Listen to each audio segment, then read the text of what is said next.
Hi friends, আমি আজ আরেকটি কবিতা নিয়ে এসেছি। আজ আমরা পড়ব the poetry of earth, written by John Kitts.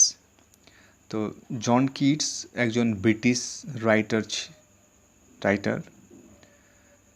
Say 31 October 1795-এ লন্ডনে জন্মগ্রহণ করেছিলেন এবং 1820-তে তিনি মারা যান।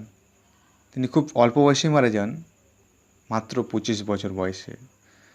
তো তাকে একজন major poet of romantic movement হিসাবে গণ্য করা হয়। তো তো রোমান্টিক মুভমেন্টের দ্বিতীয় জেনারেশনের কবি তিনি। তো রোমান্টিক মুভমেন্টটা হলো এমন একটা মুভমেন্ট বা আন্দোলন যেখানে শিল্প, সাহিত্যে, কলা, বৌদ্ধিক বিভিন্ন বিষয়ে যে বৌদ্ধিক আন্দোলন হয়েছিল সেই আন্দোলনকে ধরা হয়। তো রোমান্টিক এজের বিগিনিংটা দুটি দিক থেকে আমরা ধরতে পারি।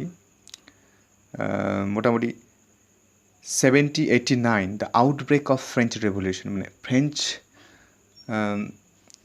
রেভলিউশন থেকে ধরা হতে পারে, ফরাসি আন্দোলন থেকে, অথবা 1798 the publication of lyrical ballads jointly work by Wordsworth and Coleridge, মানে 1798 সালে লিরিক্যাল ব্যালান্সের পাবলিশ থেকে বা ফ্রেঞ্চ রেভলিউশনের আউটব্রেক থেকে রোমান্টিক এজের বিগিনিং হিসাবে ধরা হয় এবং এর এন্ডটা ধরা হয় ঠিক তেমনইভাবে। দুটি ডেট এখানে আমরা মোটামুটিভাবে উল্লেখিত পাই।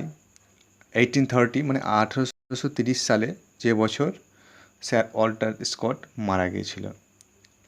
অথবা আরেকটি ডেট পাওয়া যায় 1832, যখন ইংল্যান্ডে রিফর্ম বিল সাইন হয়েছিল। তো এই ডেটগুলো বিগিনিং এবং এন্ডিং আমি বললাম রোমান্টিক মুভমেন্টের। তো রোমান্টিক পিরিয়ডের লেখকদের দুটি গ্রুপ আমরা পাই, একটা ফার্স্ট জেনারেশন বলা হয় এবং একটি সেকেন্ড জেনারেশন বলা হয়। তো ফার্স্ট জেনারেশনের কবিরা হলেন William Wordsworth, S T. Coleridge, Robert সাউদে।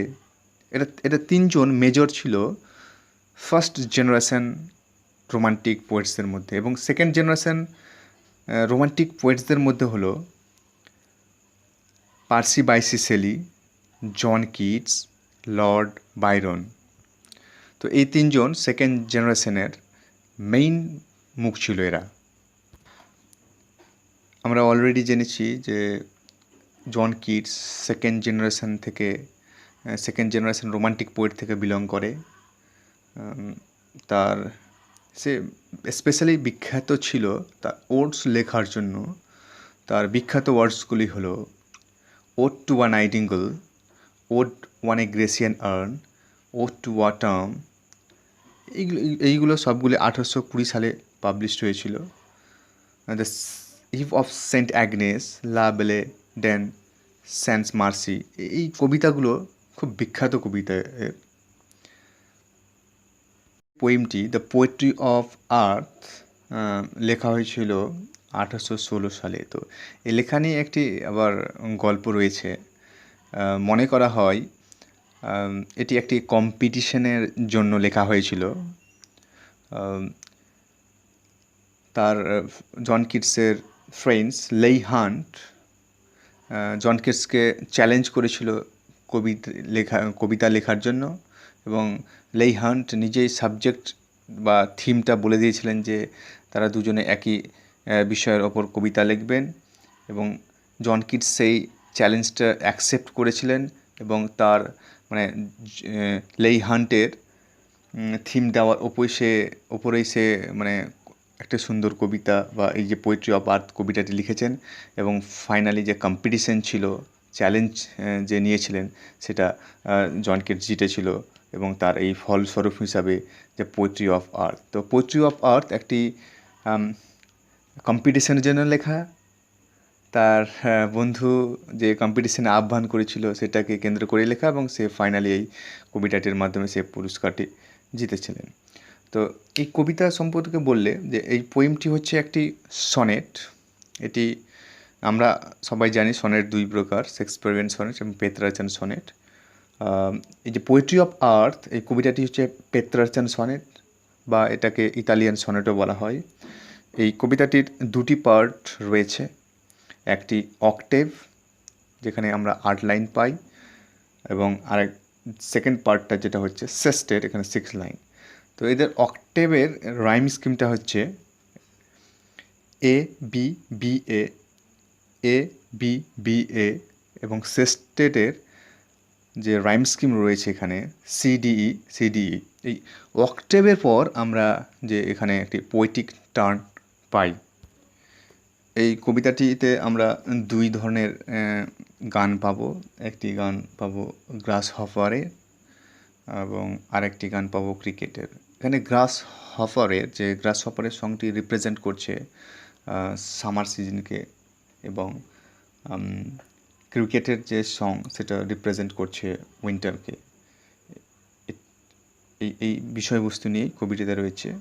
তো চলো আমরা এবার লাইন বাই লাইন এক্সপ্লেনেশন করি কবিতাটি এবং বুঝে নেওয়ার চেষ্টা করি। The poetry of earth is never dead. When all the birds are faint with the hot sun and hide in cooling trees, a voice will run from hedge to hedge about the new mown mead. তো প্রথম যে 4 line আমরা 4 লাইনে পেয়ে যাচ্ছি, the poetry of earth is never dead. বলছে poetry of আর্থ মানে পৃথিবীর গান, পৃথিবীর গান ইজ নেভার ডেড মানে মরবে না। এখানে বলা হচ্ছে the poetry of earth is never dead, পৃথিবীর গান কখনো শেষ হবে না। পৃথিবীতে যে বিভিন্ন কীট পতঙ্গ পাখিরা গান গেয়ে চলেছে, এই গানগুলো কখনোই শেষ হবে না, কবি এই লাইনের মধ্যে দিয়ে বোঝাচ্ছেন। When all the birds are faint with the hot sun, পাখিরা যখন গান গাইতে গাইতে ক্লান্ত হয়ে পড়বে, উইথ দ্য হট সান মানে সূর্যের প্রখর তেজে যখন তারা গান গাইতে গাইতে ক্লান্ত হয়ে পড়বে। এখানে ফেইন্ট মানে বলা হয়েছে টায়ার্ড, ক্লান্ত। And hide in cooling trees, তারা যখন ক্লান্ত হয়ে যাবে পাখিগুলো, তারা যখন হাইড মানে আশ্রয় নেবে, ইন কুলিং ট্রিজ মানে গাছের শীতল ছায় তারা যখন আশ্রয় নেবে, a voice will run from hedge to hedge, একটা গান এক ঝোপ থেকে আরেক ঝোপে বয়ে যাবে, মানে ফ্রম হেজ টু হেজ মানে এক ঝোপ থেকে আরেক ঝোপে গানটা বয়ে যাবে। আবার দ্য নিউমন মেড মানে ফ্রেশলি কাট মানে সদ্য কাটা চারণভূমির ওপর দিয়ে গানটা বয়ে যাবে।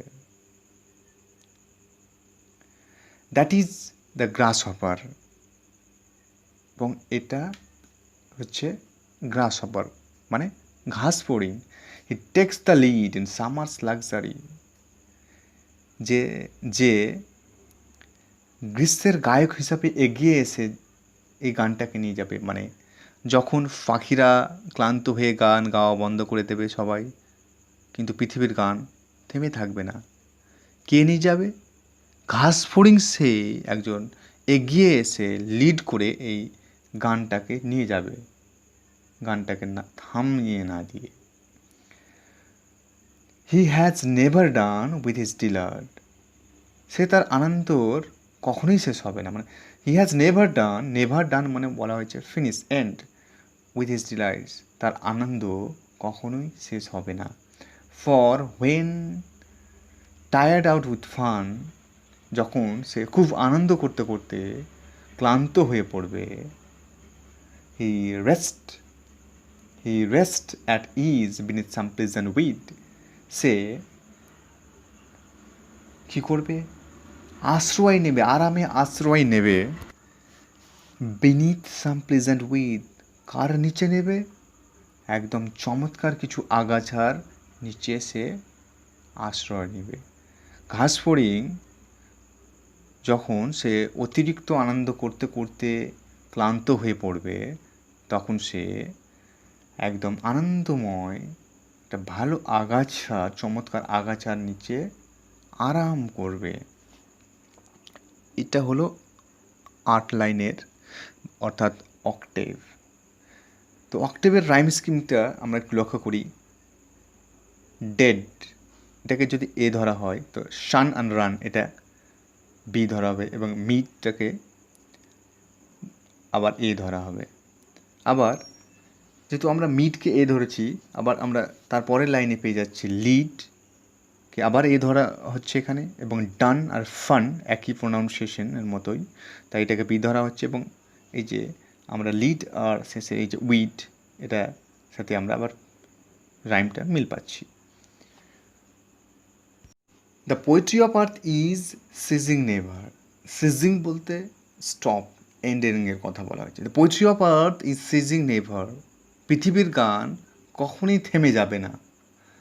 One a loan winter evening when the frost has wrought a silence, মানে ওয়ান আ লোন উইন্টার ইভিনিং মানে হচ্ছে লোন উইন্টার মানে নির্জন শীতের সন্ধ্যায়, when frost has wrought a silence, যখন হিম বা শীত কী তৈরি করে, নিস্তব্ধতা তৈরি করে, কারণ শীতের সময় নিস্তব্ধতাই থাকে, সহজে কেউ বাইরে আসে না। তাই এখানে বলা হচ্ছে when the frost has wrought a silence, যখন শীত বা হিম নিস্তব্ধতা তৈরি করে, ফ্রম দ্য স্টোভের পাশে, উনানের পাশে, there thrills the cricket song.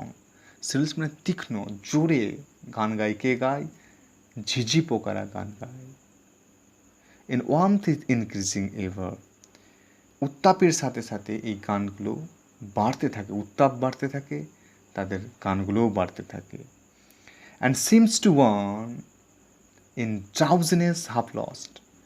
এখানে হাফ লস্ট মানে হাফ স্লিপের কথা বলা হচ্ছে। And seems to one in drowsiness half lost, এবং একজনের কাছে বা একটি লোকের কাছে তন্দ্রাচ্ছন্ন অর্থাৎ ঢুলু ঢুলু অবস্থায় মনে হবে বা মনে হয় তার কাছে, তন্দ্রাচ্ছন্ন লোকটির কাছে মনে হয় the grasshoppers among some grassy hills. ঘাসফড়িং মনে হবে তার কাছে, ঘাসফড়িং পাহাড়ের ঘাস খেতে গান গেয়ে যায়।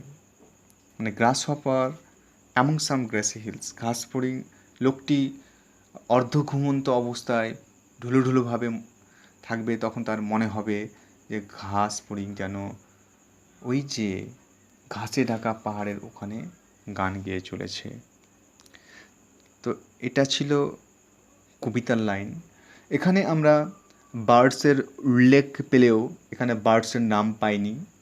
আমরা এখানে পাচ্ছি পতঙ্গের নামের মধ্যে চলে আসছে প্রথমেই গ্রাস হপার, ঘাসফড়িং পাচ্ছি, এবং শেষ স্টেটে আমরা পাচ্ছি ক্রিকেটের সং। এই দুটো পতঙ্গের নাম আমরা এখানে পাচ্ছি। তো থ্যাংক ইউ।